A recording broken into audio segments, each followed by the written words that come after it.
الحمدللہ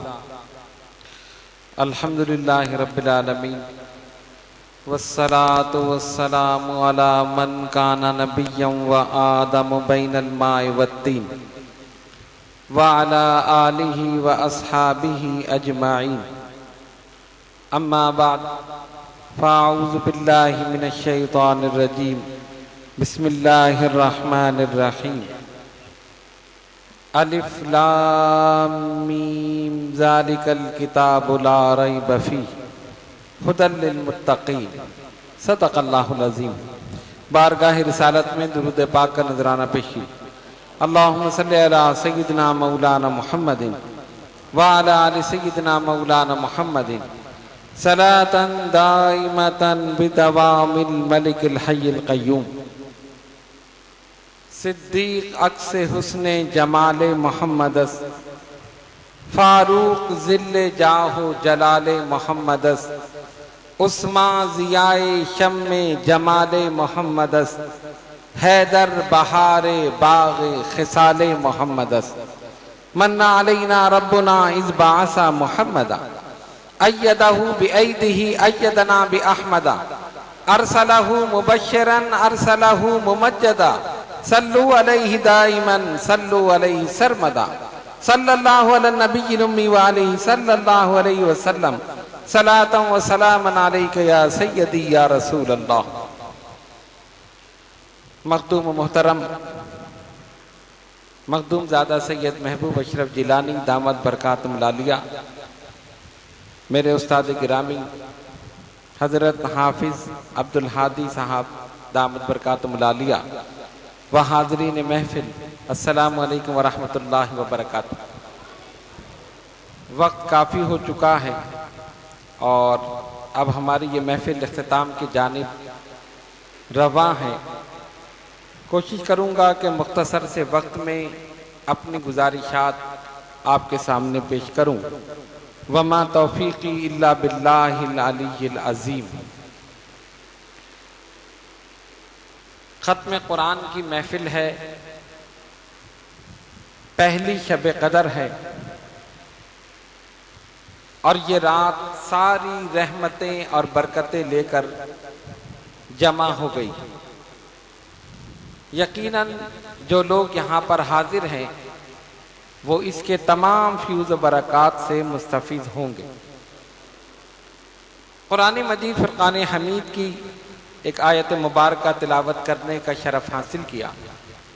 اللہ فرماتا ہے الف لام میم ذالک الکتاب لا ریب فیہ، اس کتاب میں کوئی شک نہیں ہے، ھدی للمتقین، اور یہ ہدایت ہے متقین کے لیے۔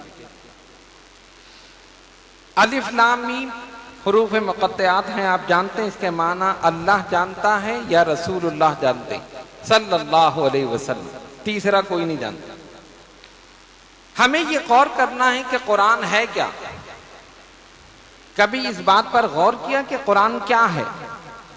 اگر کسی سے پوچھو قرآن کیا ہے، وہ کہے گا اللہ کی کتاب ہے۔ بالکل صحیح ہے، اللہ کی کتاب ہے، ہمارا ایمان ہے، یقین کامل ہے۔ جتنی کتابیں، جتنے صحیفے نازل ہوئے، ان سب میں سب سے افضل، سب سے بہتر اور اب تک باقی رہنے والی، بلکہ قیامت تک باقی رہنے والی کتاب قرآن مجید فرقان حمید۔ دیگر انبیاء کرام علیہ السلام تشریف لائے، معجزات لے کر آئے اور واپس چلے گئے، ان کے معجزات بھی واپس چلے گئے۔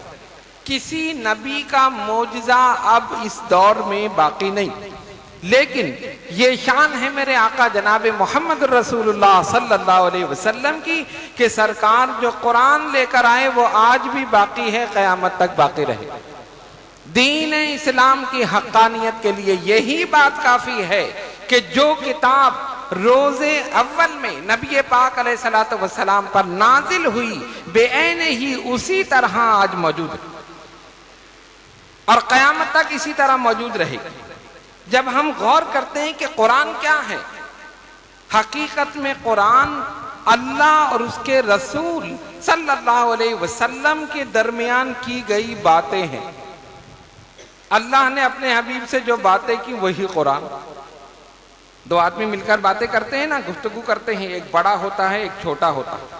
اب دو مل کر گفتگو کر رہے ہیں، کبھی وہ غصے میں آ جاتے ہیں، کبھی وہ خوشی میں ہوتے ہیں، کبھی وہ کسی بات پر کسی تیسرے آدمی کو، جو بڑا ہوتا ہے وہ تیسرے آدمی کو ڈانٹتا ہے، اسی طرح کبھی سامنے والے کو مخاطب کر کے تیسرے کو سناتا ہے. یہی کیفیت قرآن کی ہے. اللہ اپنے حبیب سے باتیں کر رہا ہے، یہی قرآن بن رہا. قرآن نے کہا، اب آپ دیکھیے سوال ہو رہا ہے نبی پاک علیہ الصلوۃ والسلام سے، جواب دے رہا ہے خالق کائنات. اور جواب خود نہیں، اے محبوب آپ فرما دیجئے، یسألونک عن الأہلہ، اے محبوب یہ سوال کرتے ہیں آپ سے چاند کے بارے میں. قل ہی مواقیت للناس والحج، آپ فرما دیجئے کہ یہ حج کے اوقات کے لیے ہے. یسألونک عن الروح، اے محبوب یہ لوگ سوال کرتے ہیں آپ سے روح کے بارے میں. سوال حضور سے ہو رہا ہے اور جواب کون دے رہا ہے؟ خالق کائنات. لیکن خود نہیں دے رہا. محبوب آپ فرمائیے، آپ اپنی زبان حق ترجمان سے کہہ دیجئے جو آپ کا جواب ہے وہی میرا جواب ہے. گفتگو کرنے والے دو ہیں، لیکن جب جواب دے رہا ہے تو محبوب علیہ الصلوۃ والسلام کی زبان میں جواب دے رہا ہے. اے محبوب آپ فرما دی. کہیں محبوب کے حسن و جمال کا ذکر، کہیں ان کے جاہ و جلال کا ذکر، کہیں ان کے فضل و کمال کا ذکر، کہیں ان کے جود و نوال کا ذکر، کہیں ان کے چلنے کا ذکر، کہیں ان کے کنکری پھینکنے کا ذکر. ایسا محسوس ہوتا ہے کہ خدا اس قرآن میں اپنے محبوب کے حسن و جمال کو بیان کر رہا، محبوب کی ایک ایک ادا کو بیان کر رہا ہے. ارے کنکریاں اٹھا کر سرکار نے پھینکی. آپ نے سنا نا واقعہ ہجرت کی رات، جب سب نے کاشان نبوت کا محاصرہ کر لیا، حضور علیہ الصلوۃ والسلام اپنے گھر میں کاشان نبوت میں، کافر کہتے ہیں نکلنے نہیں دیں گے، مار دیں گے، ختم کر دیں گے. مشیت ربانی مسکرا رہی ہے، تم نکلنے نہیں دو گے، میرا محبوب تمہاری آنکھوں کے سامنے سے گزر جائے گا، تمہیں پتہ بھی نہیں چلے. اے محبوب صلی اللہ علیہ وسلم ایک مٹھی خاک اٹھائیے اور ان کی طرف پھینک دیجیے اور ان کے سامنے سے گزر جائیے، ہم نیند غالب کر دیں گے، آپ گزر جائیں گے، ان کو پتہ بھی نہیں چلے. سرکار نے اٹھائی کنکریاں، پھینک دی ان کی طرف. حضور آنکھوں کے سامنے سے گزر گئے، پتہ نہیں چلا، پتہ نہیں چلا. کنکری لگ گئی تھی نا، پتہ نہیں چلا. آج بھی لوگ کہتے ہیں کہاں ہیں نبی، کہاں ہیں، نظر نہیں آتے. تم کیوں سلام میں کھڑے ہو جاتے ہو؟ کیا تمہیں نظر آتے ہیں؟ تم کیوں عقیدہ رکھتے ہو کہ زندہ ہیں؟ کیا تمہیں نظر آتے ہیں؟ ہم نے کہا تمہیں نظر نہیں آتے. کہاں نہیں نظر آتے؟ ہم نے کہا کنکری لگ گئی ہوگی، کنکری لگی ہوگی جب بھی نظر نہیں آتے. ارے کافروں کو لگی تھی نا، ان کو نظر آئے، ان کے سامنے سے گزر گئے، نظر نہیں آئے. ان کو بھی لگ گئی ہے. کیوں؟ اپنا کنیکشن بھی پرانا ہے، ان کا بھی پرانا ہے، ان کا بھی پرانا ہے. تو ان کے کنکری لگ گئی، نظر نہیں آئی. اچھا کنکری پھینکنا ایک تو معمولی بات ہے، اٹھا کر پھینک دی، لیکن خالق کائنات کو یہی ادا پسند آ گئی. وما رمیتا اذ رمیتا ولکن اللہ رما. اے محبوب وہ کنکری آپ نے پھینکی نہیں، نہیں آپ نے نہیں پھینکی، ولکن اللہ رما، لیکن اللہ نے پھینکی. محبوب کے پھینکنے کو اپنا پھینکنا قرار دے دی. لوگ بیعت کرنے کے لیے آ گئے، خالق کائنات دیکھ رہا. دیکھو یہ میرے محبوب کے پاس بیعت کرنے کے لیے آ رہے ہیں. ان الذین یبایعونک، اے محبوب جو آپ سے بیعت کرتے ہیں، انما یبایعون اللہ، نہیں وہ در حقیقت اللہ سے بیعت کرتے ہیں. ید اللہ فوق ایدیہم، اور ان کے ہاتھوں پر اللہ کا دست قدرت. ارے بیعت تو رسول کے دست مبارک پر کر رہے تھے. اللہ فرماتے نہیں، وہ اللہ کے ہاتھ پہ بیعت کر رہے. سرکار نے چادر اوڑی، لیٹ گئے. چادر اوڑی، چادر اوڑ کے لیٹتے ہیں نا. اللہ کو یہی ادا پسند آ گئی. یا ایھا المزمل، اے چادر اوڑھنے والے محبوب. ہم عرض کریں گے مولا یہ چادر اوڑھنا تو معمولی بات ہے. ارے یہ تو کوئی بھی چادر اوڑھ کر لیٹ جائے، کوئی بھی لیٹ سکتا ہے. ارشاد ربانی ہوگا نہیں نہیں، میرا محبوب اس ادا میں بھی بے مثال ہے، یہ چادر اوڑھنے میں بھی بے مثال ہے. یا ایھا المدثر، اے جھرمٹ مارنے والے محبوب، یہ جھرمٹ مارنے میں بھی بے مثال ہے. میرے محبوب کی ہر ادا بے مثال ہے. کنکری حضور نے پھینکی، اللہ فرماتا نہیں وہ تو اللہ نے پھینکی. بیعت رسول کے دست مبارک پر ہو رہی ہے، خالق کائنات فرماتا نہیں یہ تو اللہ کے دست مبارک پر بیعت ہو رہی ہے. اطاعت رسول کی ہو رہی ہے، خالق کائنات کہتا نہیں من یطیع الرسول فقد اطاع اللہ، جس نے رسول کی اطاعت کی اس نے اللہ کی اطاعت کی. پتہ یہ چلا رسول کی محبت اللہ کی محبت، رسول کی اطاعت اللہ کی اطاعت، رسول سے عداوت اللہ سے عداوت، رسول کا کنکری پھینکنا یہ اللہ کا کنکری پھینکنا، رسول کے دست مبارک پر بیعت کرنا حقیقت میں اللہ کے دست قدرت پر بیعت کرنا. خالق کائنات قرآن اٹھا کر دیکھو، سب کچھ بیان کر دیا. جو کچھ ہو چکا ہے وہ قرآن میں ہے، جو ہو چکا ہے قرآن میں ہے یا نہیں؟ حضرت موسیٰ کا ذکر قرآن میں ہے، حضرت عیسیٰ کا ذکر قرآن میں ہے، ابراہیم خلیل اللہ کا ذکر قرآن میں ہے، اسماعیل ذبیح اللہ کا ذکر قرآن میں ہے، حضرت آدم، حضرت نوح، جتنے پیغمبر ہیں سب کا ذکر قرآن میں. اور یہ سب گزر چکے یا نہیں؟ جو ہو چکا وہ قرآن میں ہے، جو ہو رہا ہے وہ قرآن میں ہے، اور جو آئندہ قیامت تک ہوگا وہ بھی قرآن میں.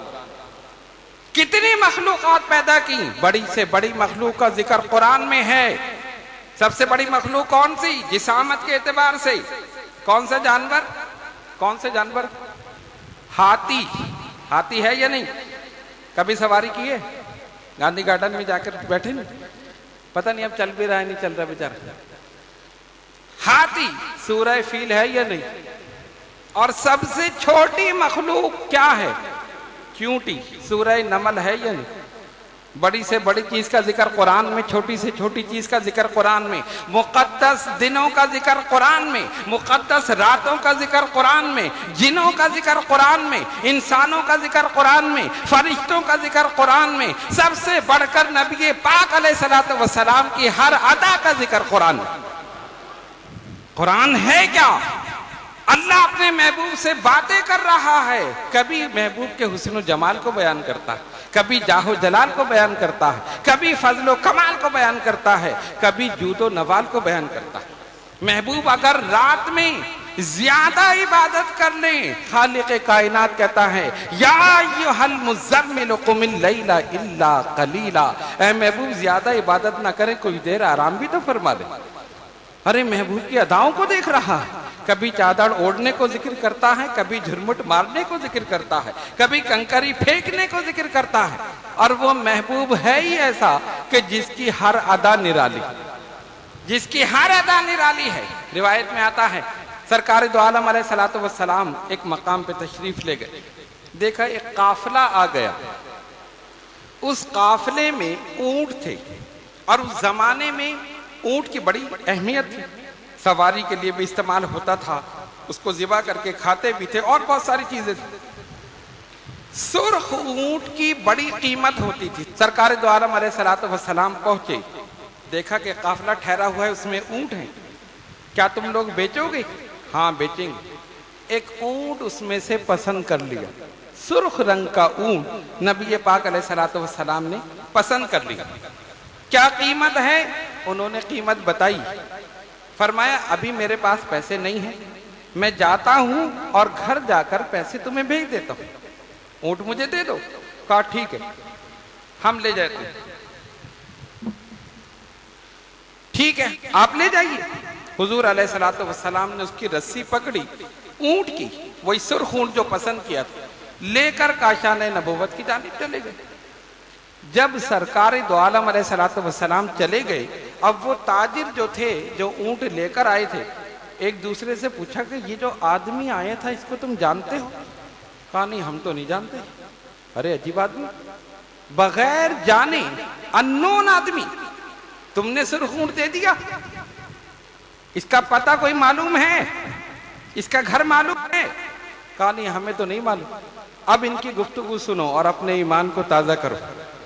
ایک نے کہا یار جب وہ رسی پکڑ کر لے جا رہا تھا تو تم نے روکا کیوں نہیں؟ کہا اس کا چہرہ ہی اتنا پیارا تھا کہ میں تو وہی دیکھتا رہ گیا، میں تو وہ چہرہ ہی دیکھتا رہ گیا. دوسرے سے کہا ارے تم نے روکا ہوتا. کہا آنکھیں اتنی خوبصورت تھی میں اسی میں گم ہو گئے. تیسرے سے کہا تم نے کیوں نہیں روکا؟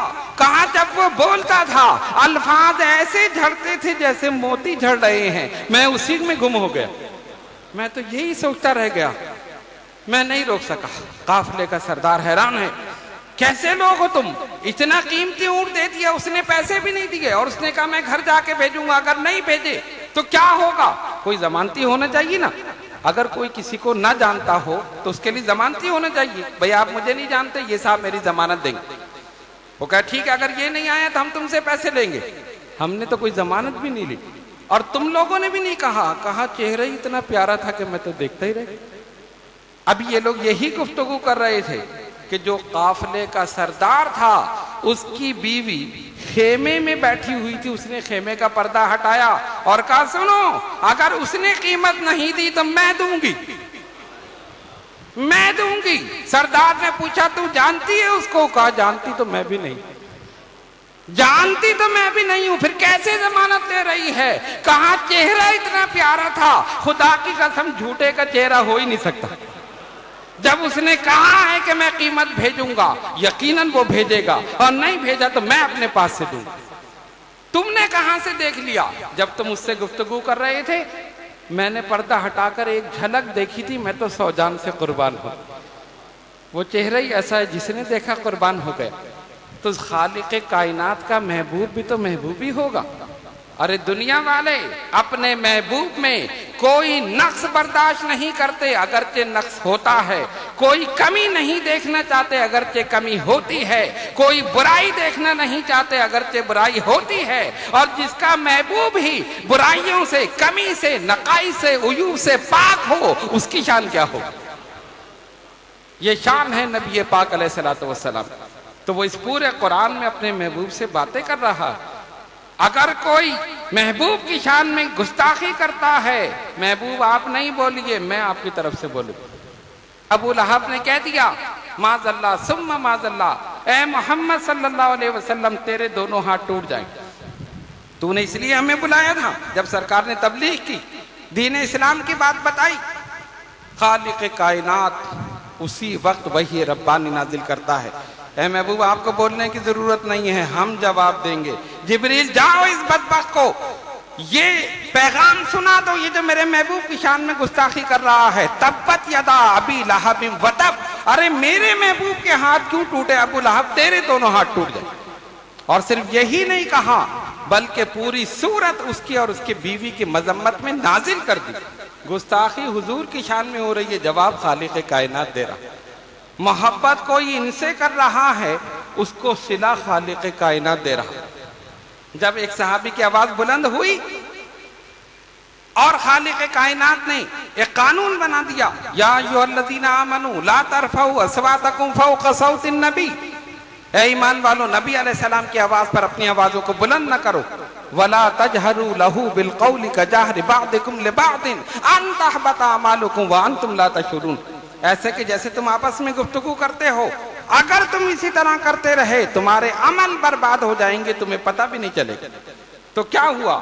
صدیق اکبر، فاروق اعظم رضی اللہ تعالیٰ عنہما جب سرکار سے گفتگو کرتے اتنی آہستہ آواز میں، اتنی آہستہ کہ حضور بار بار پوچھتے کیا کہتے ہو، کیا کہتے ہو؟ ڈر گئے کہیں عمل برباد نہ ہو جائیں، آوازوں کو پست کر لیا۔ انہوں نے آوازوں کو پست کیا، خالق کائنات کو یہ ادا بھی پسند آ گیا۔ قرآن کہتا ہے ان الذین یغضون اصواتہم عند رسول اللہ، بے شک وہ لوگ جو اپنی آوازوں کو پست کرتے ہیں رسول اللہ صلی اللہ علیہ وسلم کے سامنے، اولئک الذین امتحن اللہ قلوبہم للتقوی، اللہ نے ان کے دلوں کو تقوی کے لیے چن لیا۔ کیا مطلب؟ جو نبی کی شان میں گستاخی کرے خدا وہ بھی دیکھ رہا ہے اور فوراً اس گستاخ کو تنبیہ فرما رہا ہے، اور جو عاشق عزت اور ادب اور احترام کرے خدا وہ بھی دیکھ رہا ہے اور عاشقوں کو جزا عطا فرما رہا ہے۔ ہم نے تو ان کے دلوں کو تقوی کے لیے چن لیا۔ ہم عبادت کریں کہ دل کا تقوی حاصل ہو جائے، ہم ریاضت کریں کہ تقوی حاصل ہو جائے۔ ان صحابہ کی قسمت دیکھو جن کے دلوں کو خدا تقوی کے لیے چن رہا۔ اولئک الذین امتحن اللہ قلوبہم للتقوی، میرے بزرگوں اور دوستوں، یہ قرآن اللہ تبارک و تعالیٰ کا ایسا عظیم شان کلام ہے کہ جس میں ہر شے کا روشن بیان ہے، ہر شے کا روشن بیان ہے۔ کون سی چیز ہے جو قرآن میں نہیں ہے؟ ایک صحابی نے کہا اگر میرے اونٹ کی رسی گم ہو جائے تو میں قرآن پڑھ کر پتہ لگا لوں گا کہ کہاں، میں قرآن سے پتہ لگا لوں گا کہ کہاں۔ کیوں؟ وہ قاری قرآن نہیں تھے، صرف حافظ قرآن نہیں تھے، عامل قرآن، قرآن پر عمل کرنے والے تھے۔ قرآن کی کون سی آیت کس معاملے میں نازل ہوئی ہے، کس وقت نازل ہوئی ہے، کس لیے نازل ہوئی ہے، براہ راست حضور سے فیض حاصل کرتے تھے اور قرآن کا علم رکھتے تھے۔ آج کی یہ مبارک اور مقدس تقریب اسی قرآن مجید فرقان حمید کے ختم کے سلسلے میں منعقد ہو رہی ہے۔ آپ تمام حضرات خوش قسمت ہیں کہ جو اس مبارک اور مقدس محفل میں جمع ہیں۔ اللہ تبارک و تعالی ہم سب کو قرآن مجید فرقان حمید کو پڑھنے، اس کو سمجھنے اور اس پر عمل کرنے کی توفیق عطا فرمائے، اور جن حفاظ نے قرآن کریم سنایا ہے ان کے لیے بھی دعا کریں کہ اللہ تبارک و تعالی ان کو ہمیشہ اسی طرح قرآن مجید فرقان حمید سناتے رہنے کی توفیق عطا فرمائے۔ وآخر دعوانا الحمد للہ رب العالمین۔